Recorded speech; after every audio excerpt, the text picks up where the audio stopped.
Hello all. నేను మీ రచనా శృంగ్ వరకు. Welcome to federal Telangana. నిన్న బీఆర్ఎస్ పార్టీ వజ్రోత్సవ సభ చాలా గ్రాండ్‌గా జరిగిందని చెప్పుకోవచ్చు ఎల్కతుర్తిలో. జనం కూడా భారీ సంఖ్యలో తరలి వచ్చారు. ఇన్నాళ్లుగా కనిపించిన కేసీఆర్ కూడా గంటసేపు ప్రసంగం చేశారు. సో 25 ఇయర్స్ జర్నీలో ఏం జరిగింది అన్నది అందరికీ తెలిసిందే. ఆల్‌మోస్ట్ ఆల్ తెలంగాణ ప్రజలకు గాని, ఇది గాని. ముఖ్యంగా తెలంగాణలో ఉద్యమ పార్టీగా మొదలై తెలంగాణ వచ్చిందంటే దానికి కారణం బీఆర్ఎస్ఏ అన్నటువంటి ఒక ఫీలింగ్‌తోనే 2 టర్మ్స్ కూడా ప్రజలు అవకాశం ఇచ్చారు.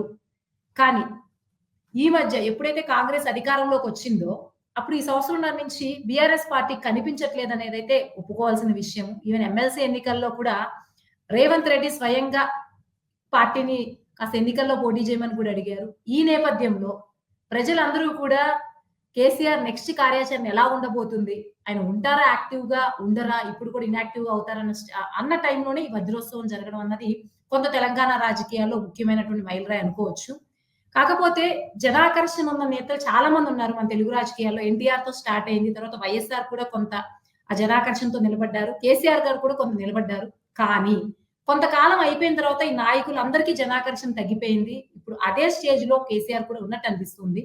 ఎందుకంటే నిన్న సభ మనం గమనిస్తే కొత్త విషయాలేమీ లేవు. కొత్త విషయాలేమీ లేవు.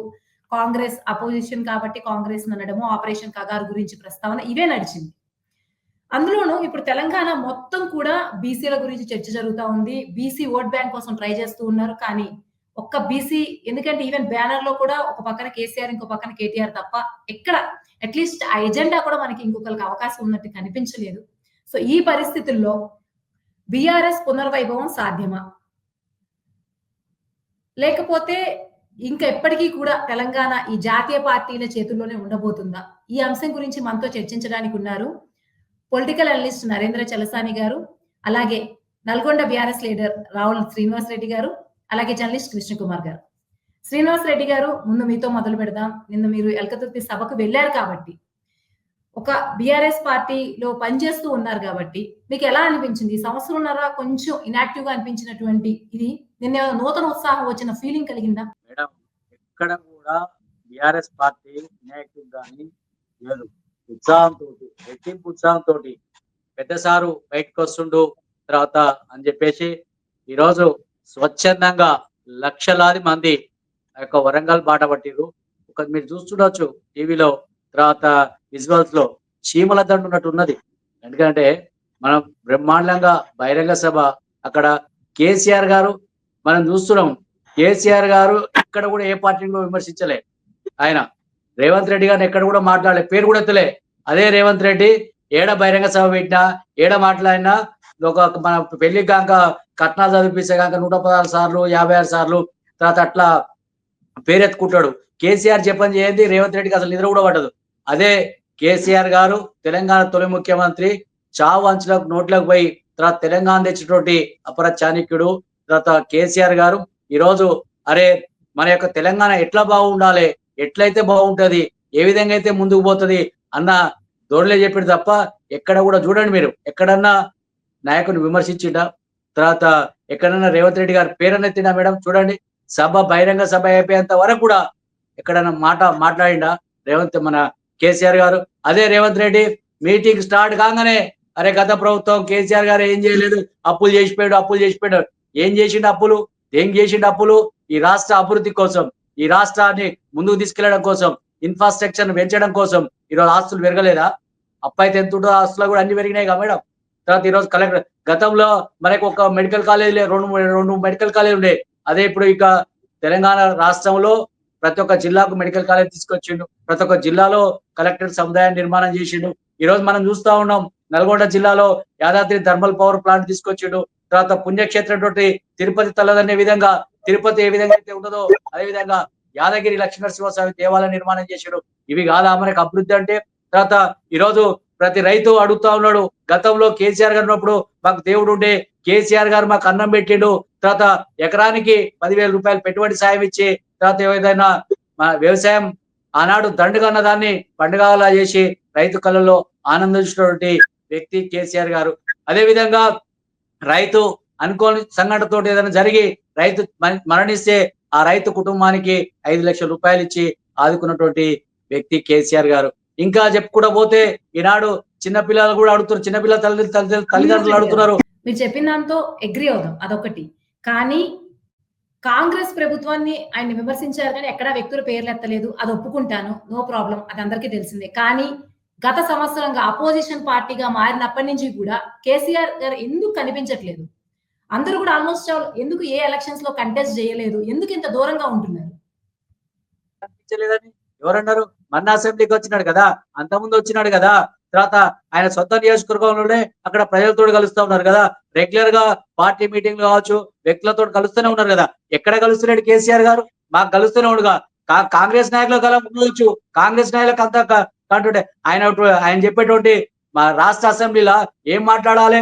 ఈ యొక్క తెలంగాణ రాష్ట్రం గురించి మాట్లాడాలి, తెలంగాణ అభివృద్ధి ఏ విధంగా చేయాలి మాట్లాడాలి. ఈ యొక్క తెలంగాణ నిండు అసెంబ్లీ సాక్షిగా రేవంత్ రెడ్డి గారు ఏం మాట్లాడుతున్నాడు?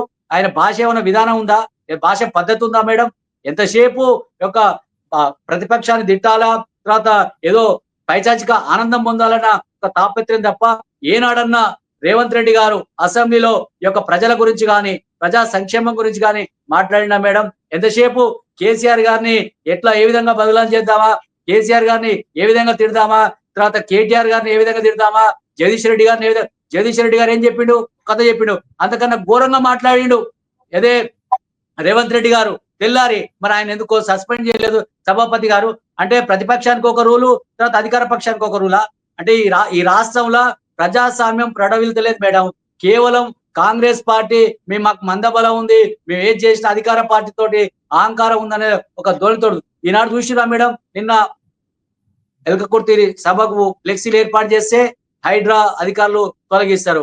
అంటే ఈనాడు కాంగ్రెస్ పార్టీ నల్లగొండల ఇష్టం ఉన్నట్టు ఇష్టానుసారంగా ఫ్లెక్సీలు పెట్టింది. మరి ఎందుకు తొలగిస్తలేరు? మరి ఏ పర్మిషన్ తీసుకొని పెట్టిరు? ఇలా మన ఉత్తమ్ కుమార్ రెడ్డి కోమటిరెడ్డి దగ్గర నల్గొండకు వస్తుండు, తర్వాత ఏ పర్మిషన్ తీసుకొని పెట్టిరు ఇలా ఫ్లెక్సీలు? అంటే ఈ రాష్ట్రంలో కాంగ్రెస్ అధికార పార్టీ ఏది చేసినా ఉప్పు అవుతుంది, ప్రతిపక్షం ఏది చేసినా తప్పు అవుతుంది. ఆ ఒక ధోరణి వినడాలే ప్రజలంతా గమనిస్తా ఉన్నారు. కర్రు కాల్చి వాత పెట్టేటువంటి రోజులు దగ్గరలోనే ఉన్నాయి మేడం. మీరు అనుకోవచ్చు, తర్వాత ప్రజలు మన కాంగ్రెస్ పార్టీ నాయకులు అనుకోవచ్చు, మేము అధికారంలో కాబట్టి ఏది చేసినా నడుస్తుంది. మేడం ఈ రోజు కేసీఆర్ కిట్ మాయమైంది మేడం. కేసీఆర్ కిట్ వస్తలేదు. చాలా మంది చిన్నపిల్లల తల్లిదండ్రులు అంటా ఉన్నారు, ఆనాడు పిల్లగానికి చెమటకాయలు అయితే జాన్సన్ పౌడర్ వాడేది. పెద్ద పెద్ద కుటుంబాలలో ఏ పౌడర్ అయితే వాడతారో పేదవానికి కూడా గదే వాడేది. 13,000 రూపాయలు ఇచ్చేది, తర్వాత 12,000 రూపాయలు ఇచ్చేది. ఈనాడు అది లేదు. కేసీఆర్ కిట్ 12 వస్తువులు ఇచ్చేది. అది వస్తుందా మేడం? తర్వాత ఆడపిల్ల పుడితే తర్వాత ఒక పైసలు ఉండే, మగపిల్లాడు పుడితే పైసలు ఇచ్చేది. తర్వాత ఈనాడు గవర్నమెంట్ హాస్పిటల్లో మేడం ఈనాడు ఇస్తున్నారా? 2 సంవత్సరాల అవుతుంది, మాయమైపోయింది, వస్తలేదు ఎవరికి కూడా.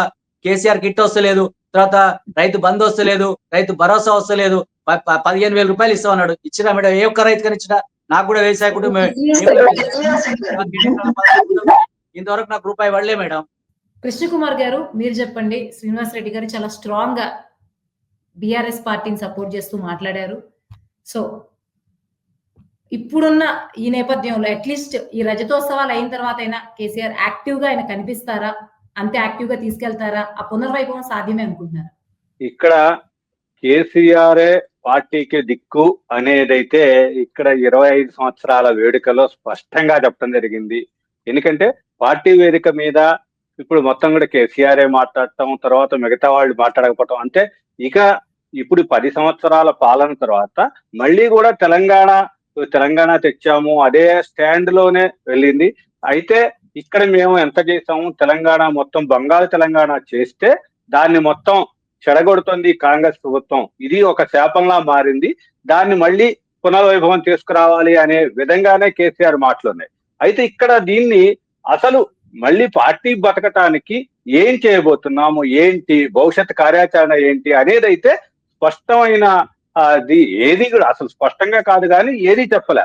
అంటే ఎక్కడ ఆత్మస్థుతి మేమేం చేశాము, తర్వాత కాంగ్రెస్ ని పర్నందా అని ఈ స్థాయిలోనే జరిగింది. కానీ ఈ మొత్తం కూడా ఇప్పుడు నేనే ఇక మళ్ళీ రంగంలోకి దిగాను, ఏడాది పాటు వాళ్ళు ఏం చేస్తున్నారు అనేది గమనించాను, ఏడాది దాటింది కాబట్టి పాలన, ఇప్పుడు దాంట్లో నేనే రంగంలోకి దిగుతున్నాను, ఇక వస్తాను అనేది కేసీఆర్ స్పష్టంగా చెప్పడం జరిగింది. అయితే దీంట్లో ఇక్కడ నాకు అనిపించేది, ఇక్కడ సభ సక్సెస్ అయింది, దానికి అంటే ఇక్కడ కాంగ్రెస్ వాళ్ళు మామూలు మాట్లాడినట్టు విమర్శలు చేసినట్టు తరలించారా, లేకపోతే ఏదైనా సరే సభ సక్సెస్.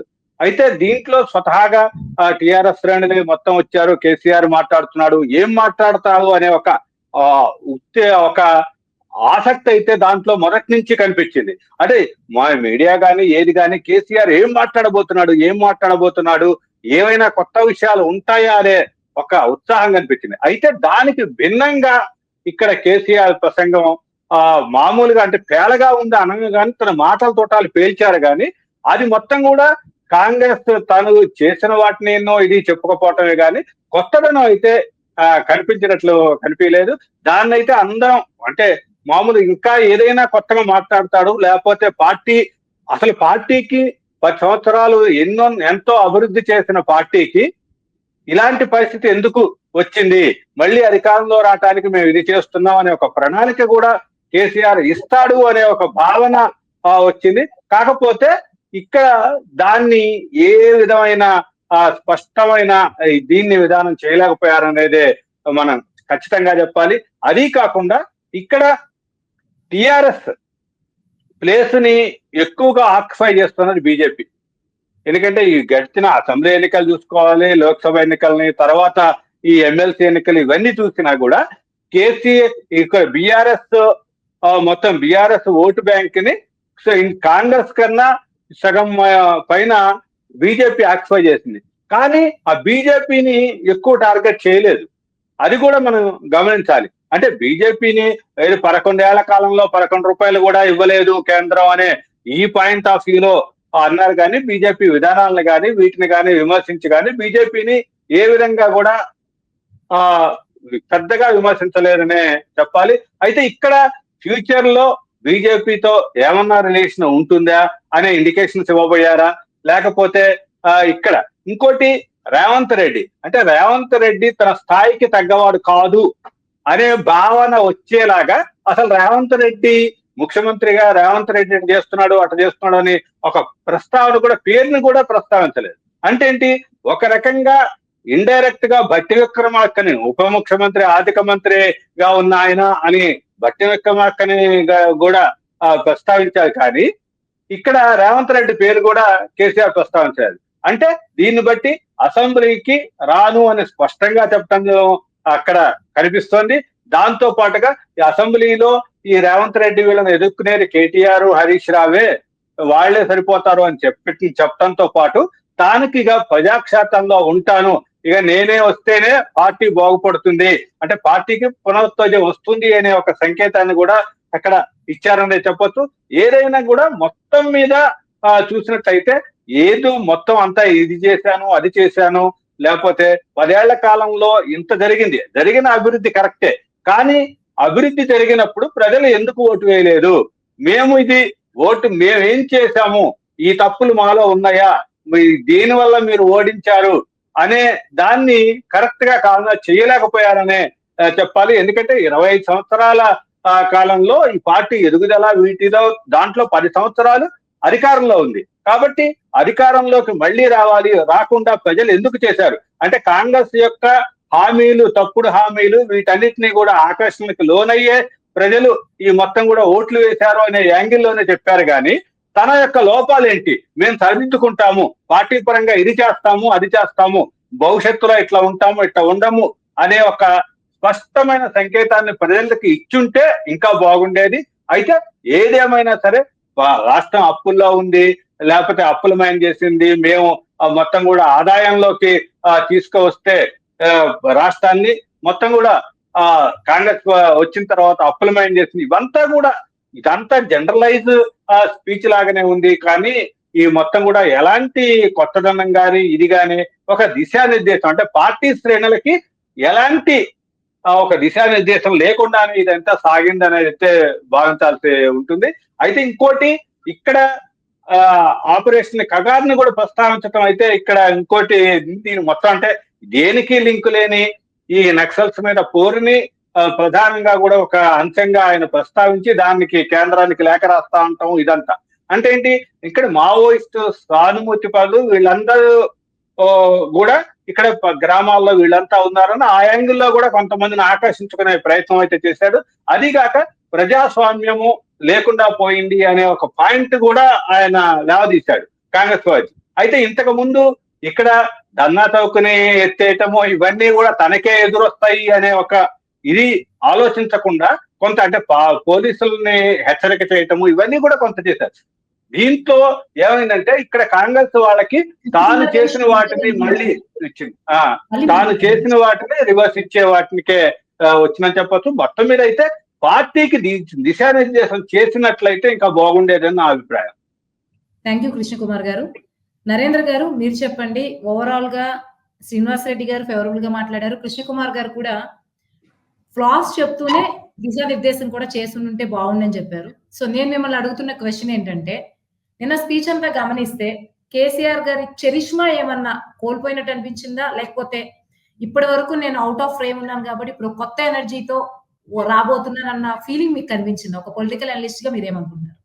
ఇవాళ తెలంగాణలో ఉన్న రాజకీయ నాయకుల్లో ప్రజల్లో ఒక మాటల మాంత్రికుడిగా వాళ్ళని ఆకట్టుకునేటువంటి సామర్థ్యం కేసీఆర్కి తప్పితే ఎవరికి లేదు. అది మాత్రం అది ఇప్పటి నుంచి మొదటి కాంచి కూడా ఆయనలో ఉంది. ఆయన మిగతా ఇప్పుడు చంద్రబాబు నాయుడు, జగన్మోహన్ రెడ్డో లేకపోతే రేవంత్ రెడ్డో వీళ్ళంతా అలాంటి చరిష్మా నాయకులు కాదు. అందుకనే రోజు వాళ్ళు తిరిగితే తప్పితే జనం వాళ్ళు గుర్తుపెట్టుకోరు. గతంలో ఎన్టీ రామారావు గారు కూడా ఆయన రోజు జిల్లాల మాట జిల్లాల పర్యటనకు వెళ్ళేవారు కదా. ఆయన ఎప్పుడూ ఒక ప్రత్యేక కార్యక్రమానికి మాత్రం వెళ్ళేవారు. రోజు పోతుంది బ్రదర్ అనేవారు ఆయన. కాబట్టి వాళ్ళు ఈయన మొదటిగాంచి కేసీఆర్ గారు ఆయనంతా కూడా ఒక గదిలో వ్యూహాత్మకంగా అడుగులు వేయటంలో ఆరితేరినవారు తప్ప రోజు ఆయన తిరిగి తెలంగాణ ఉద్యమంలో కూడా ఆయన ఎక్కువగా వ్యూహాలు. ఆమె మొట్టమొదటి సోనియా గాంధీని కలిసినప్పుడు ఆమె 5 నిమిషాలు ఆమెకి సమయం ఇచ్చింది. 5 నిమిషాల్లో ఈయన వెళ్ళి మాటలు బిగించేస్తే ఆమె గంటన్నర సేపు ఆమె వింటూ ఉండిపోయింది. కేవలం ఎదురు ప్రశ్న కూడా మధ్యలో వేయలేదన్నమాట. ఆ విధంగా సంభాషణలో ఎలాంటి వాళ్ళనైనా సరే ఆకట్టుకునే సామర్థ్యం, ఆ తెలివితేటలు ఉన్నాయి. ఇవాళ రాజకీయ పార్టీలు కానీ ఏ పార్టీ అయినా సరే ఒక ఏజెండా ప్రకారం ఏ పార్టీని కూడా ఇవాళ ఏజెండా వెళ్ళి ఒక ప్లాన్ ఆఫ్ యాక్షన్ ఇచ్చి జనంలోకి వెళ్ళేటువంటి పరిస్థితులు ఈనాటి దేశంలో కనిపించట్లా. ప్రతి పార్టీ కూడా కేవలం ఒక నాయకుడు, జాతీయ పార్టీ కావచ్చు, ప్రాంతీయ పార్టీ కావచ్చు, ఒక నాయకుడి మీద, ఒక కుటుంబం మీద, వాళ్ళ యొక్క సామర్థ్యం మీద, వాళ్ళలో ఉన్నటువంటి ప్రజలు రిసీవ్ చేసిన దాని మీద ఆధారపడి ఉన్నాయి. అందుకు బీఆర్ఎస్ కూడా భిన్నమైన పార్టీ అని ఇప్పుడు మనం చెప్పుకోలేం. అయితే బీఆర్ఎస్ పట్ల ఇంకా కూడా కార్యకర్తలు ఎవరైతే ఉన్నారో ప్రజల్లో, సాధారణ ప్రజల్లో ఉన్నటువంటి మద్దతు అయితే ఉందో అది మాత్రం తరిగిపోవటం లేదు అని వరంగల్ సభ స్పష్టం చేస్తుంది. వరంగల్ సెంటిమెంట్ గా బీఆర్ఎస్ కి ఒక కలిసి వచ్చిన ప్రాంతం. మొట్టమొదట తెలంగాణ ఉద్యమం ప్రారంభంలో వరంగల్లో జరిగినటువంటి బ్రహ్మాండమైన సభ చూస్తే దేశమంతా ఏంటి, అసలు జనం ఏంటి, కేసీఆర్ ఎవరు, టిఆర్ఎస్ ఏంటి అనేటువంటి సోనియా గాంధీ దగ్గర నుంచి అందరూ ప్రశ్నించడం బిగించేసి ఆయన దగ్గరికి ఈయన వెళ్ళి ఎవరిని కన్సల్ట్ కాలేదండి జాతీయ స్థాయిలో, వాళ్ళే ఈ దగ్గరికి వచ్చారన్నమాట ఈ సభ జనం చూసి. ఆ విధంగా ఇది ఒక జాతీయ స్థాయిలో మద్దతు కొట్టుకోవడానికి వరంగల్ సభ ఆయనకి ప్రారంభమైంది. అలాగే ఇప్పుడు ఇవాళ ఎన్నికల్లో సాధారణంగా ఇవాళ మనం ప్రభుత్వానికి యొక్క అసంతృప్తితో వేరే పార్టీని ఎన్నుకోవటం సాధారణ జరుగుతుంది. మొన్న రేవంత్ కేవలం కేసీఆర్ మీద ప్రజల్లో వచ్చినటువంటి కేసీఆర్ పరిపాలన మీద కావచ్చు, ఆయన ఎమ్మెల్యేల మీద కావచ్చు, ప్రజల్లో వచ్చినటువంటి అసంతృప్తి కారణాలు ఏమైనా కూడా వాటిని క్యాష్ చేసుకోవడంలో రేవంత్ రెడ్డి ముందుంటారు. కాంగ్రెస్ నాయకుల్లో కానీ లేకపోతే బీజేపీని పక్క తోసి ముందుండి ఆ విధంగా ఆయన కాంగ్రెస్ పార్టీని గెలిపించారు. కానీ అది కాంగ్రెస్ స్ట్రెంత్ ఏం కాదు. వాళ్ళ సంవత్సరం 16 నెలలైనా కూడా ఆయన స్థానిక సంస్థల ఎన్నికలు జరపడానికి భయపడుతున్నారంటే ఆయనకి తెలుసు ప్రజల్లో కాంగ్రెస్ అధికారంలోకి వచ్చింది, కానీ వాళ్ళతో కూడా వాళ్ళు ప్రజల్ని ఎదుర్కొనే ధైర్యం కనిపించట్లా. అయితే కేసీఆర్ బీజేపీని చూసి భయపడుతున్నారా ఏంటి, ఆయన బీజేపీ గురించి సరిగ్గా పెద్దగా ప్రస్తావించకపోవటం చూస్తుంటే ఇది మావోయిస్టుల మీద చర్చలు జరపాలనే విషయం మాత్రం దేశంలో మావోయిస్టులను నిర్మూలించాలని కేంద్ర ప్రభుత్వం చాలా దూకుడుగా వ్యవహరిస్తూ దాంట్లో చాలా వరకు ముందడుగు వేసింది. అమిత్ షా గారు చెప్పినట్లు ఇంకా కేవలం 4 జిల్లాలో మాత్రమే వాళ్ళు బలమైనటువంటి ప్రాబల్యం ఉంది. అలాంటి పరిస్థితుల్లో రేవంత్ రెడ్డి మీద నిన్న మొన్న ఒత్తిడి వచ్చి ప్రజా సంఘాల పేరుతో వచ్చి ఆయన్ని మీరు జోక్యం చేసుకొని కేంద్రం చర్చలకు రావాలి. సాధారణంగా ఎప్పుడు ప్రభుత్వంలో అధికారంలో ఉన్న వాళ్ళు మావోయిస్టులను ఆయుధాలు వదిలి చర్చలకు రమ్మని పిలవటం మనం చూస్తుంటాం.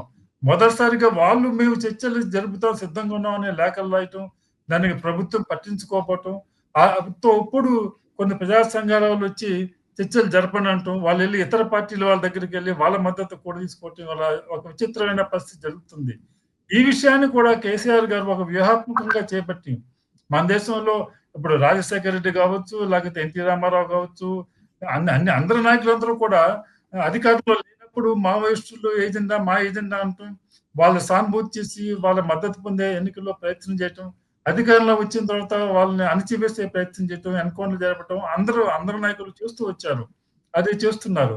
ముఖ్యంగా కాంగ్రెస్ వాళ్ళు ఏదైతే మావోయిస్టుల మీద ఈ దాడి జరుగుతుందో, మావోయిస్టులను నిర్మూలించాలని ఈ దాడి ప్రారంభించింది బీజేపీ కాదు. దీన్ని చిదంబరం హోంమంత్రిగా ఉన్నప్పుడు ఆయన నేషనల్ ఇన్వెస్టిగేషన్ ఏజెన్సీ ఏర్పాటు చేసి కేంద్ర రాష్ట్ర దళాలు ఉమ్మడిగా వాళ్ళ మీద పోరాటటువంటి వ్యవస్థను ఏర్పాటు చేసి మూకుమ్మడిగా ఎదుర్కోవాలి అనేటువంటి ఆయన ప్రారంభించిందే ఇవాళ ప్రోగ్రెస్ అవుతుంది అనమాట. కాబట్టి దాంట్లో ఇవాళ అన్ని పార్టీలు కూడా అధికారంలో ఉన్నప్పుడు ఈవెన్ కేసీఆర్ గారు కూడా అందుకు భిన్నంగా వ్యవహరించలేదు. ఆయన ఇవాళ అధికారంలో లేరు కాబట్టి వాళ్ళ మీద సానుభూతి ప్రయత్నం చేస్తున్నారు. అయితే రైతోత్సవ సంవత్సరం పడుకోత కార్యక్రమాలు జరుపుతామని ప్రకటించారు. ఈ సంవత్సరం పడుకోత ఏం చేస్తున్నావు, ఏం చేయబోతున్నావు అనే మీద కేసీఆర్ ఒక గైడెన్స్ ఇస్తారు, ఒక షెడ్యూల్ ఇస్తారు అని ఎదురు చూస్తారు. అలాగే ఈనాడు తెలంగాణలో రాజకీయంగా కీలకమైనటువంటి ఎస్సీ యొక్క వర్గీకరణ కావచ్చు, లేకపోతే బీసీ రిజర్వేషన్ కావచ్చు, స్థానిక సంస్థల ఎన్నికలు కావచ్చు, ఇవాళ ధర్నా పేరుతో జరుగుతున్నటువంటి ఇది కావచ్చు, ఏ విషయాలను కూడా ఇవాళ రాష్ట్రాన్ని అప్పులమయం చేశారంటున్నారు. వాటిని కూడా సమాధానం చెప్పే ప్రయత్నం కానీ ప్రస్తావించే ప్రయత్నం కానీ చేయకుండా విషయాలను ఒక విధంగా దాటవేసే ధోరణి ఆయన ప్రదర్శించారనిపిస్తుంది అన్నమాట. థ్యాంక్ యూ నరేంద్ర గారు. శ్రీనివాస్ రెడ్డి గారు మీరు చెప్పండి. ఈవెన్ నరేంద్ర గారు మాట్లాడినా, కృష్ణకుమార్ గారు మాట్లాడినా, కేసీఆర్ ఒక జనాకర్షణ ఉన్న నాయకుడు. దానిలో నేను మీది అన్మ్యూట్ చేస్తాను సార్ క్వశ్చన్ అయిపోయిన తర్వాత, ఎందుకంటే వెనక నాయిస్ వస్తుంది. నాకు క్వశ్చన్ అవగానే మీరు అన్మ్యూట్ చేస్తాను. సో వాళ్ళు చేసిన కేసీఆర్ గారు మాట్లాడితే ఒక జనాకర్షణ ఉంటుంది. అసలు ఆయన అపోజిషన్ గా ఈ 1 year వచ్చినా ప్రజలకు ఎక్కువ కనపడినా, ఈవెన్ ఆయనే ఒప్పుకున్నారు, ఆయనే బయటికి రాలేదు, కాంగ్రెస్ కార్యాచరణ గమనిస్తున్నాను. సో వచ్చుంటే ఆ ఇంపాక్ట్ వేరే లెవెల్లో ఉండేది అన్నదైతే ఒప్పుకోవాల్సిన విషయమే. సో ఈ నేపథ్యంలో స్థానిక ముఖ్యంగా ఇప్పుడు ఎమ్మెల్సీ ఎన్నికల్లో కూడా బీజేపీయే ప్రధాన ప్రతిపక్షంగా మారింది కాంగ్రెస్ కి, ఎందుకంటే వాళ్ళే గెలిచారు కూడా, మొన్న ఎంఐఎం గెలిచింది. సో ఈ నేపథ్యంలో ఈసారి స్థానిక సంస్థల ఎన్నికలకి ఇప్పుడు రజతోత్సవాలు స్టార్ట్ అయ్యాయి కాబట్టి బీఆర్ఎస్ గట్టిగా బదులేవబోతుందా కాంగ్రెస్ కి? ఎందుకంటే ఆయన అన్నారు రేవంత్ రెడ్డి ఇప్పటికీ భయపడుతున్నారు అని. సో ఈ నేపథ్యంలో కార్యాచరణ ఇవ్వలేదని కూడా నరేంద్ర గారు చెప్పారు. సో అట్లీస్ట్ ఇప్పుడు రాబోయే స్థానిక సంస్థల ఎన్నికల్లో అయినా బీఆర్ఎస్ నిలబడబోతుందా, గట్టి సమాధానం చెప్పబోతుందా, మీరేమనుకుంటున్నారు? సో మీ అందరికీ కూడా బీఆర్ఎస్ మీద నమ్మకం ఉంది సార్, అభిమానం కూడా ఉంది నరేంద్ర గారికి, కృష్ణకుమార్ గారికి. అభిమానం అయితే కొంత ఒప్పుకోవాలి, అదైతే నిజం. రేవంత్ రెడ్డి గారు అంటే యాక్సెప్ట్ చేయలేకపోతున్నారు కేసీఆర్ ని యాక్సెప్ట్ చేసినట్టు, అదైతే నిజం. సాధారణం అది. కేసీఆర్ అది రేవంత్ రెడ్డి కూడా కాంగ్రెస్ లో యాక్సెప్ట్ చేసుకున్నాడు కదా, తప్పనిసరి. కృష్ణకుమార్ గారు మీరు అన్మ్యూట్ చేసుకోలేదు, అందుకే మీరు ఏం మాట్లాడుతున్నారో అర్థం కావట్లేదు. ఒక యాంగిల్లో కేసీఆర్ కానీ ఇప్పుడు ఒక యాంగిల్లో కేసీఆర్ అయితే, ఇంకో యాంగిల్లో రేవంత్ రెడ్డి కూడా ఇప్పుడు దాన్ని ఒక రకంగా ఒప్పుకోవాల్సిందే. రేవంత్ రెడ్డి కూడా ఏంటంటే ఇప్పుడు మీరు చెప్పినట్టు కాంగ్రెస్ అక్కడ బీఆర్ఎస్ ఓట్లను క్యాష్ చేసుకోవడానికి కాంగ్రెస్ కు ఉపయోగపడ్డాడు. అది గ్యారంటీ. శ్రీనివాస్ రెడ్డి గారితో కంటిన్యూ చేద్దాం. కేసీఆర్ గారికి ఎప్పుడు ఏం చేయాలో తెలుసు. ఎందుకంటే ఈ తెలంగాణ తీసుకొచ్చినటువంటి వ్యక్తికి ఈ రాష్ట్రం పట్ల కావచ్చు, ఈ ప్రజల పట్ల కావచ్చు, తర్వాత కార్యకర్తల పట్ల కావచ్చు, తర్వాత నాయకుల పట్ల కావచ్చు చిత్తశుద్ధి ఉన్నది. తర్వాత కార్యకర్తలకు ఒక భరోసా ఇచ్చేటువంటి మాట, గొప్ప మాట నిన్న బహిరంగ సభలో కూడా చెప్పిండు. పోలీసులారా జాగ్రత్త, మా సోషల్ వారియర్స్ ని, మా కార్యకర్తల జోలికి వస్తే మేము పార్టీ వాళ్ళ వెంట ఉంటాం, వాళ్ళకి అండగా ఉంటాం, మా లీగల్ టీం కూడా వారికి అండగా ఉంటుంది, నేను కూడా అవసరమైతే నేను కూడా రంగంలో దిగుతా అని చెప్పేసి భరోసా ఇచ్చిండు. అందుకని ఇంకెక్కువ ఏం భరోసా కావాలి మేడం కార్యకర్తకు?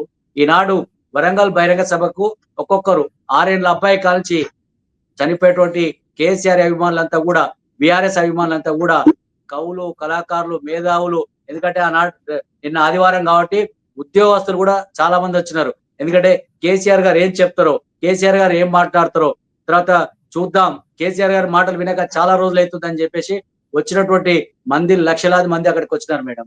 ఎందుకంటే తమ సొంత వాహనాలలో, తర్వాత ఎక్కడ కూడా రూపాయి ఖర్చు పెట్టలే పార్టీ.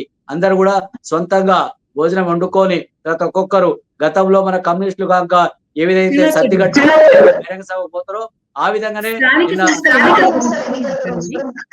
చెప్తా మేడం, అది కూడా చెప్తా. ఆ విధంగా బహిరంగ సభకు బయలుదేరడం జరిగింది. అంటే పోలీసు వాళ్ళు ఏం చేసి చెప్పనా, సభ దగ్గరికి పోకుండా చాలా మందిని దాదాపు ఒక 20-30 కిలోమీటర్ల ట్రాఫిక్ జామ్ చేసే విధంగా అక్కడ ట్రక్కులు, తర్వాత అనవసరమైనటువంటి లారీలను తీసుకొచ్చి మధ్యలో పెట్టినారు. తర్వాత అవన్నీ డైవర్ట్ చేయకుండా అక్కడనే ఆఫ్ చేసినారు. అంటే ఇవంతా కూడా ఏంది, ఒక కావాలని ఒక పకడ్బందీగా ఒక కుట్రలో కేసీఆర్ గారి బహిరంగ సభను ఏ విధంగానైనా ఫెయిల్ చేయాలన్నటువంటి ఒక ప్రభుత్వం కుట్ర అనేది. అయినా కుట్రలన్నీ ఛేదించుకొని ముందుగానే ఇవన్నీ మాకు తెలుసు కాబట్టి ముందుగానే లక్షలాది మంది ఆ యొక్క బహిరంగ స్థలకి చేరుకోవడం జరిగింది. అంటే కాంగ్రెస్ పార్టీకి వణుకు స్టార్ట్ అయింది. ఈ రాష్ట్రంలో కాంగ్రెస్ పార్టీ అధికారంలోకి వచ్చిన కానుండి ఇప్పటి వరకు రైతులు కావచ్చు, అందరూ అన్ని వర్గాల ప్రజలు హరికొంచుతా ఉన్నారు. ఈ పీడ మాకు ఎప్పుడు విరగడవుతుందా, ఈ రేవంత్ రెడ్డి పాలన ఎప్పుడు పోతుందా అని చెప్పేసి ప్రజలు ఆలోచన చేస్తారు. మేము ఆలోచన చేస్తలేం. మేము ఇప్పటికిప్పటికి ప్రభుత్వానికి కూలగొట్టేటువంటి పరిస్థితులు లేవు. అయినా వద్దంటున్నాం. ఎందుకంటే అదంతా దానంతలు అదే కూలిపోతుంది. ఎవరు కూలగొట్టడం అవసరం లేదు.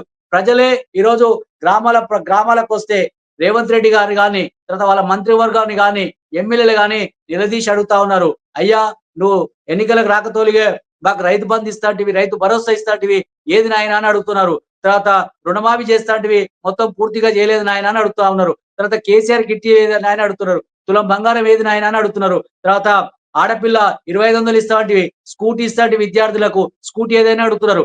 అంటే ఈ రాష్ట్రంలో ప్రజలు చాలా తెలివికల్లోలు. ఆనాడు అబద్ధాలు చెప్పి 420 హామీలు ఇచ్చి అధికారంలోకి అయితే రాగలిగినావు, కానీ అధికారంలోకి వచ్చిన తర్వాత ప్రభుత్వాన్ని మేనేజ్ చేయలేకపోతున్నావు. ప్రజలను ఏ విధంగా, ప్రజలకు ప్రజాపాలన ఏ విధంగా అందించాలో దాంట్లో ఫెయిల్ అయినావు. అన్నిట్లో ఫెయిలే. ఈరోజు రైతు బంధు ఇచ్చుడులో ఫెయిల్ అయినావు, తర్వాత రుణమాఫీ చేసుడులో ఫెయిల్ అయినావు, కరెంట్ ఇచ్చుడులో ఫెయిల్ అయినావు, తర్వాత పెట్టుబడులు తీసుకురావడంలో ఫెయిల్ అయినావు. అన్నిట్లో ఫెయిల్ అయ్యి మరి పాస్ అయింది ఎలా అంటే ఆయన కొట్టుకోవడం, తర్వాత చిట్లలో పాస్ అయింది తప్ప దేంట్లో పాస్ కాలే మేడం రేవంత్ రెడ్డి గారు. ఇంకొకటి మీరు అంటున్నారు కదా, స్థానిక సంస్థలు ఇప్పటికిప్పుడు స్థానిక సంస్థలు పెట్టమనండి. ప్రతి గ్రామంలో గులాబీ జెండా ఎగరేయకపోతే చూడండి మేడం, ప్రజలే స్వచ్ఛందంగా ఆనాడు ఎవరైతే మన రేవంత్ రెడ్డి గారికి ఓటేసిరో, కాంగ్రెస్ పార్టీకి హస్తం గుర్తుకు వాళ్ళ యొక్క మాయ మాటలు నమ్మి ఓటేసినారో, ఈనాడు ఆ ప్రజలే, ఆ యొక్క రైతులే, ఆ యొక్క విద్యార్థులే, ఆ యొక్క నిరుద్యోగులే ఈ రోజు మళ్ళీ బీఆర్ఎస్ కు కారు గుర్తు పైన ఓటైపోతా ఉన్నారు. తర్వాత ప్రతి ఒక్కరు కూడా ఎదురు చూస్తున్నారు. అరే ఇంక ఎప్పుడు పెడతారా ఆయన స్థానిక సంస్థల ఎన్నికలు, మా సర్పంచ్ గ్రామ సర్పంచ్ ఎన్నికలు ఎప్పుడు పెడతారా, మా జెడ్పీటీసీ ఎన్నికలు ఎప్పుడు పెడతారా. గ్రామ పంచాయతీ కంటే మీరు అన్నట్టు మీరు అనుకోవచ్చు గుర్తుంటది, కానీ గుర్తు లేకపోయినా పార్టీ ఏదో ఒక పార్టీ అండతోటే ఆ యొక్క ఎన్నికలు జరుగుతాయి. అదే జెడ్పీటీసీ కావచ్చు, ఎంపీటీసీ కావచ్చు, కౌన్సిలర్ కావచ్చు, ఇవన్నీ పార్టీ గుర్తులతోటే ఎన్నికలు జరుగుతాయి. దమ్ముంటే ఎన్నికలు పెట్టమనండి. గ్రామ పంచాయతీ ఎన్నికలు కావచ్చు, స్థానిక సంస్థలు ఎన్నికలు పెట్టమనండి. ఇంతవరకు పెట్టే పరిస్థితి లేదు. ఎందుకు పెడతలేదంటే ఆనాడు చూసిండు కదా, రాజశేఖర రెడ్డి గారు ఉన్నప్పుడు కూడా ఒకసారి గిట్లనే అయింది, పెట్టలే, చాలా రోజుల దాకా పెట్టలే ఎన్నికలు. ఆయన కూడా రాజశేఖర రెడ్డి చేయకపోతే నేను చేస్తే ఏమవుతుంది, ప్రజలు నాకు చాలా వ్యతిరేకత ఉంది కాబట్టి ఇప్పుడు ఎన్నికలకు పోతే నా సీట్ ఆడ దింపుతారో, నన్ను ఆడ కింద కూర్చోబెడతారో అని చెప్పేసి ఒక భయంతో రేవంత్ రెడ్డి ఒక ఎన్నికలు పెడతలేడు. ఇంకా ఆయనకి ఏమైంది, ఒకటే తెలుసు మేడం, కలెక్షన్ చేసుకోవాలి, మూట కట్టుకోవాలి, ఢిల్లీకి మూట పంపించాలి, తర్వాత ఆయన పాపం గడుపుకోవాలి, ఆయన సీటు పదిలంగా ఉంచుకోవాలి. ఒక్క ధ్యాస తప్ప ఈ ప్రజలకు మేలు చేయాలి, నా కోటేసినటువంటి ప్రజలకు మేలు చేయాలని చెప్పేసి ఏమాత్రం కూడా సోయిలేని ముఖ్యమంత్రి, చదువుకోని ముఖ్యమంత్రి, చేతగాని ముఖ్యమంత్రి, పరిపాలన పట్ల కావచ్చు, ప్రజల పట్ల కావచ్చు ఏ మాత్రం శ్రద్ధ లేని ముఖ్యమంత్రి ఎవరు ఉన్నారంటే భారతదేశంలో మొత్తం ఒక తెలంగాణ ముఖ్యమంత్రి రేవంత్ రెడ్డి గారే ఉంటారు. ఈనాడు చూసిరుగా మేడం, హైడ్రా తీసుకొచ్చి హైదరాబాద్ అంతా ఆగమాగం చేసి, ఎక్కడన్నా హైదరాబాద్ లో ఇవాళ రియల్ ఎస్టేట్ ప్లాట్ కొందామంటే ఒకసారి మీరు ప్లాట్ కొనండి, ఇది మంచిగానే ఉందా, హైడ్రా పరిధిలోకి వస్తుందా అని నేను కొంటే రేపు నేను ఆగమైతురా అని చెప్పేసి ప్రజలు ఇబ్బందులు పడేటువంటి పరిస్థితి ఉన్నది. అంటే ఈయన చేసిందంతా కూడా ఏంది, రియల్ ఎస్టేట్ డమాల్ అయిపోయింది. తర్వాత ఎవరు కూడా పెట్టుబడి పెట్టేటువంటి పరిస్థితి లేదు. తర్వాత ఏదైనా కొనబోదామంటే అరే ఇది కొంటే నాకేమైనా లాస్ అయితే అని చెప్పేసి ప్రజలు అయోమయ పరిస్థితిలో ఉన్నారు. తర్వాత గ్రామీణ ప్రాంతానికి పోతే ఈరోజు లెస్స మాటలు చెప్పిన ఆనాడు. తర్వాత రైతులకు, తర్వాత నిరుద్యోగులకు, తర్వాత ఈ రోజు అశోక్ నగర్ బొమ్మనండి రేవంత్ రెడ్డిని కాన్వాయ్ లేకుండా, పోలీసులు లేకుండా ఉరికిచ్చి కొడతారు నిరుద్యోగులు. ఎక్కడైనా ఉద్యోగ భర్తీ చేసినా మేడం? అంటే ఇట్లా చెప్పుకుంటూ పోతే ఆయన చేసినటువంటి ఈరోజు గురుకుల పాఠశాలలు ఉన్నాయి. గురుకుల పాఠశాల అనేక ఇబ్బందులు పడతా ఉన్నారు విద్యార్థులు. తర్వాత పురుగులన్నం, తర్వాత అనేక రకాలుగా ఏమనంటే ఈ రోజు సన్న బియ్యం ఇచ్చినని చెప్పి చెప్తున్నారు. తర్వాత ఆనాడు కేసీఆర్ గారే విద్యార్థులకు సన్న బియ్యం పెట్టినాడు మేడం. తర్వాత ఎంత కేసీఆర్ గారి విజన్ గొప్పది. కేసీఆర్ గారిని తలుచుకుంటున్నారు. ఏ గ్రామానికైనా పోరు మేడం, మీరే చెప్పండి. తర్వాత మీ ఛానల్ ద్వారా ఒక గ్రామానికి పోదాం, కేసీఆర్ గారి పాలన ఎట్లుంది, రేవంత్ రెడ్డి గారి పాలన ఎట్లుందని చెప్పేసి మీరే డిబేట్ పెట్టండి. ఆ గ్రామంలో ఆ కాంగ్రెస్ పార్టీ నాయకులే చెప్తారు, కాంగ్రెస్ పార్టీ కార్యకర్తలే చెప్తారు. ఇప్పుడు చెప్తారు వాళ్ళు పెద్దలు చాలా మంది, అరే నీ అమ్మ ఏరుకోరు తెచ్చుకుంటే ఎగిరెగిరి తన్నట్టుందిరా ఈ రేవంత్ రెడ్డి, అనవసరంగా మేము తెచ్చుకున్నాం, మమ్మల్ని ఒకటే తన్నుడు తంతుడు, తర్వాత ప్రజలు అయోమయ పరిస్థితులు ఉన్నారని చెప్పేసి కాంగ్రెస్ నాయకులే చెప్తా ఉన్నారు. కాంగ్రెస్ పార్టీ ఓటేసిన వాళ్ళే చెప్తా ఉన్నారు మేడం. అంటే ఈ రాష్ట్రంలో రేవంత్ రెడ్డి గారికి ఏ మాత్రం కూడా పరిపాలన పైన పట్టు లేదు. ఏమైనా ఆయన సీటు కాపాడుకున్న దాని మీద శ్రద్ధ, ఈ ప్రజా పాలన పట్ల కూడా శ్రద్ధ లేదు. ఇంకొకటి మేడం, నిన్న బహిరంగ సభల గొప్పగా చెప్పిండు మన తెలంగాణ తొలి ముఖ్యమంత్రి కల్వకుంట్ల చంద్రశేఖరరావు. ఆగమైపోయినాం మనం, ఆగమైన తెలంగాణ మళ్ళీ గాడిలో తెచ్చుకోవాలంటే మళ్ళొకసారి మనం మోసపోవద్దు, మనం అందరం కూడా మంచిగా ఉండాలి. తర్వాత ఏ ఎన్నికొచ్చినా ఏదొచ్చినా అది కేసీఆర్ కారు గుర్తు, శ్రీరామ రక్ష. ఈ రాష్ట్రానికి ఆనాడు కేసీఆర్ గారే శ్రీరామ రక్ష, మళ్ళీ కూడా కేసీఆర్ గారే శ్రీరామ రక్ష. కార్యకర్తల జోలికి వస్తే బాగుండదని చెప్పేసి నిన్న బ్రహ్మాండంగా చెప్పిండు. సార్ కూడా చెప్తుడు కదా. అంటే కొన్ని ఉంటాయి మేడం, కొన్ని చెప్పే ఉంటాయి, కొన్ని చెప్పని ఉంటాయి, కొన్ని ఇంటర్నల్ గా మాట్లాడుకుంటాం. ప్రజలకు ఒక మెసేజ్ ఇవ్వాలా. ఇది లక్షలాది కోట్లాది మంది టీవీని వీక్షిస్తారు. తర్వాత వాళ్ళందరికీ కూడా బ్రహ్మాండంగా చెప్పినాడు. తర్వాత ఎక్కడ కూడా మీరు చూడండి, కేసీఆర్ గారి స్పీచ్ అంతా కూడా ఏ ఒక్క నాయకుడు కూడా విమర్శించిన గతంలో ఏం చేయాలో చెప్పిండు, తర్వాత ఏం చేయాలో కూడా చెప్పిండు, ఏం జరగబోతుందో చెప్పిండు. అవన్నీ కూడా ప్రజలకు అవసరమైనటువంటి, కార్యకర్తలకు అవసరమైనటువంటి దిశానిర్దేశం చేసినాడు. తర్వాత మేము ఏ విధంగా ముందుకు పోవాలో కూడా మాకు బ్రహ్మాండంగా రోజు టెలికాన్ఫరెన్స్ నడుస్తుంది. ఇప్పటిదాకా కేటీఆర్ గారు మాతో టెలిఫోన్ లో మాట్లాడినారు 1 గంట నుండి ఇప్పటిదాకా. అంటే ప్రతిసారి మన కార్యకర్తలను మోటివేట్ చేస్తా ఉన్నాం. తర్వాత కార్యకర్తలకు దిశానిర్దేశం ఇస్తున్నాం. తర్వాత పార్టీ ఏం చేయాలి, పార్టీ పిలుపునొస్తే ఏం చేయాలి. ఇక్కడ మేడం ఏ కార్యకర్త కూడా, టిఆర్ఎస్ కార్యకర్త, బిఆర్ఎస్ కార్యకర్త, ఒక్క కార్యకర్త 100 మంది కాంగ్రెస్ తోలతో సమానం మేడం. ఎందుకంటే మనం అంటాం ఒక సీసీ కెమెరా 100 పోలీసులతోటి ఎట్లా సమానమో, అదే విధంగా ఒక బిఆర్ఎస్ కార్యకర్త 100 మంది కాంగ్రెస్ కార్యకర్తలతో సమానం. వాళ్ళు ఎంతమంది వచ్చినా ఎదుర్కోవడానికి ధీటుగా ఉన్నాం మేము. దేంట్లో వెనుకపోయేది మేడం లేదు మేడం. అందుకే మేము ఒకటే చెప్తాను, ఈరోజు తెలంగాణ రాష్ట్రానికి కేసీఆర్ గారే శ్రీరామ రక్ష. కేసీఆర్ గారి పథకాలు బ్రహ్మాండంగా ఉన్నాయి. కేసీఆర్ గారు పెట్టే పథకాలు ఒక్కటన్నా తూర్పు చెప్పండి మేడం. కాంగ్రెస్ పార్టీని ఈరోజు ఉచిత బస్ అని పెట్టాడు, రోజు ఆడలు madam. Thank you Srinivas Reddy గారు. సో ఓవరాల్ గా చర్చ ముగింపుకు వచ్చేస్తాం. కృష్ణకుమార్ గారు, నరేంద్ర గారు మీరు కన్క్లూడ్ చేయండి. శ్రీనివాస్ రెడ్డి గారు వెరీ క్లియర్ గా ఒక మాట చెప్పారు, మీరు పాయింట్అవుట్ చేసిన దానికి. సభలో ఎక్కడా కార్యాచరణ గురించి మాట్లాడలేదంటే ఇంటర్నల్ గా మాట్లాడుకునే వ్యవహారం అది. సో రోజు మోటివేట్ చేస్తున్నారు. మా కార్యాచరణ ప్రైవేట్ గా జరుగుతున్న వ్యవహారం, ప్రజలకు మెసేజ్ ఇవ్వాలి కాబట్టి ఆ పద్ధతిలో మాట్లాడారని ఆయన క్లారిటీ ఇచ్చారు. అయితే ఇప్పుడు ఉన్నటువంటి ప్రధాన ప్రశ్న, ఈ చర్చకి కన్క్లూడింగ్ అంశం ఏంటంటే, స్థానిక ఎన్నికలు ఖచ్చితంగా జరుగుతాయి వెరీ సూన్, తెలిసిందే.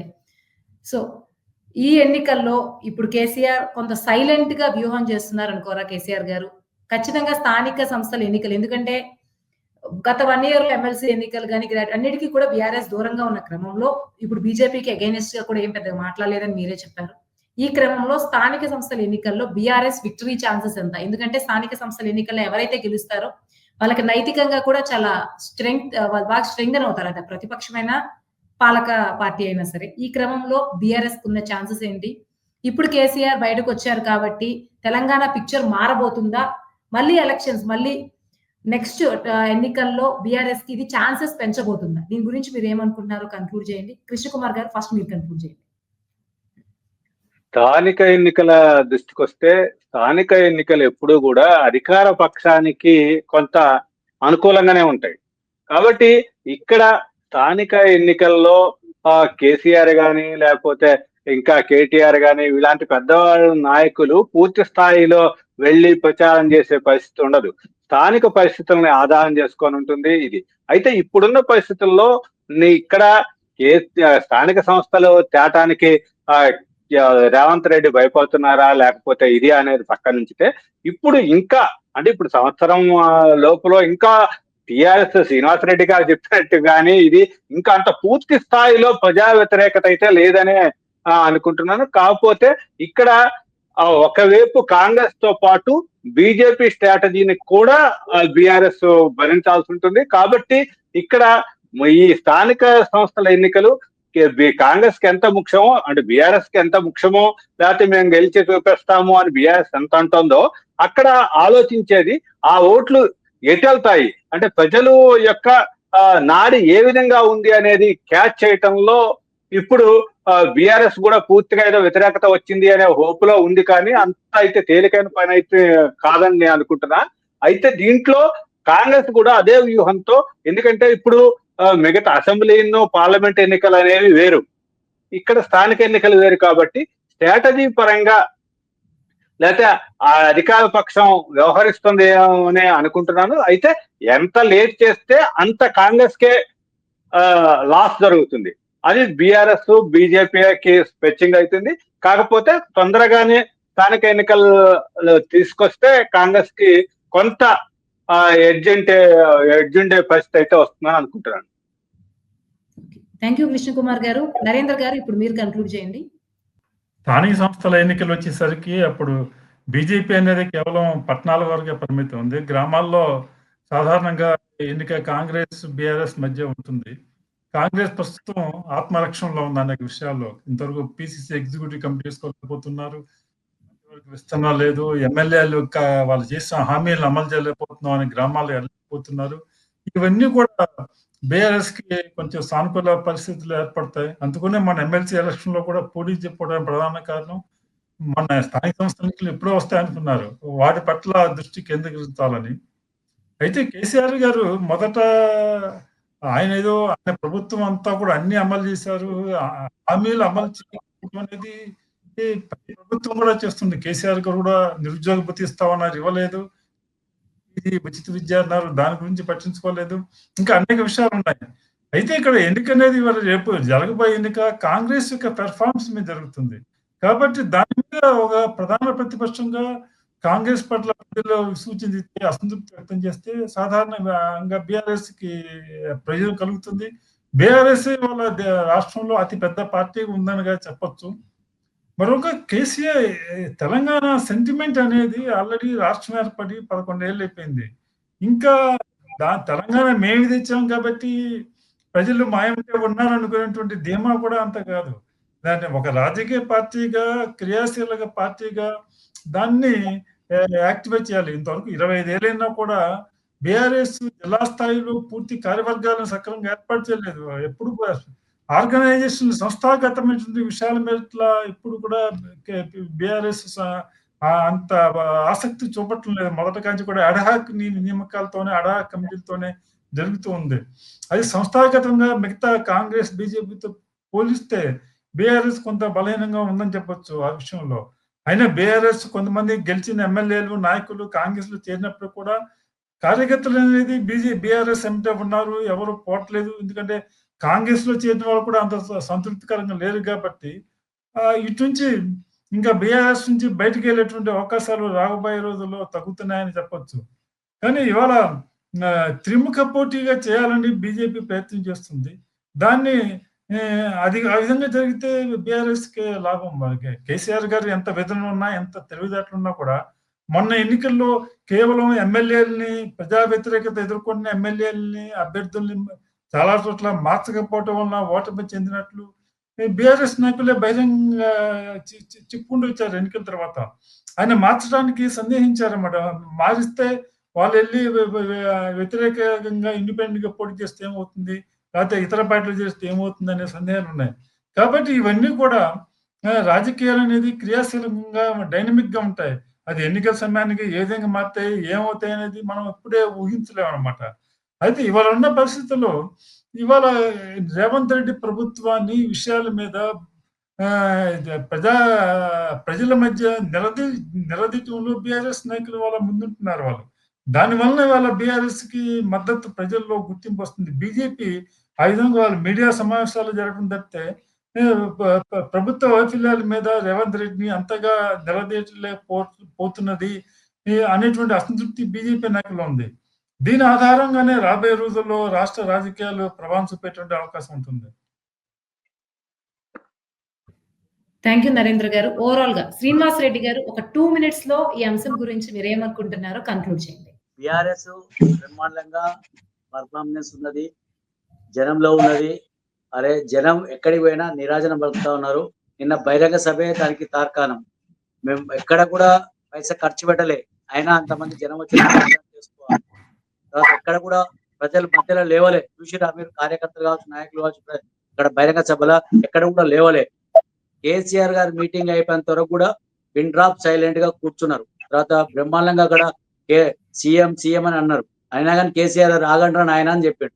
అంటే ఈరోజు ప్రజల యొక్క మద్దతు కావచ్చు, కార్యకర్తల మద్దతు కావచ్చు, నాయకుల మద్దతు కావచ్చు, ఏ విధంగా ప్రజలలో ఉందో తర్వాత కేసీఆర్ గారికి ఉందో అర్థం చేసుకోవచ్చు నిన్నటి బహిరంగ సభతోటి.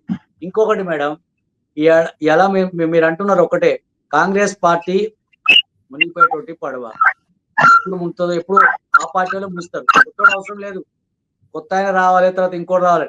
ఈరోజు చూస్తున్నాం మనం, మంత్రులు ఎవరన్నా మోటార్ సైకిల్ మీద కావచ్చు, తర్వాత కాలినడకన కావచ్చు, తర్వాత కాన్వాయిలు వస్తురా మేడం? ఎంతసేపు మంత్రులు గాలి మోటార్లు వస్తురు.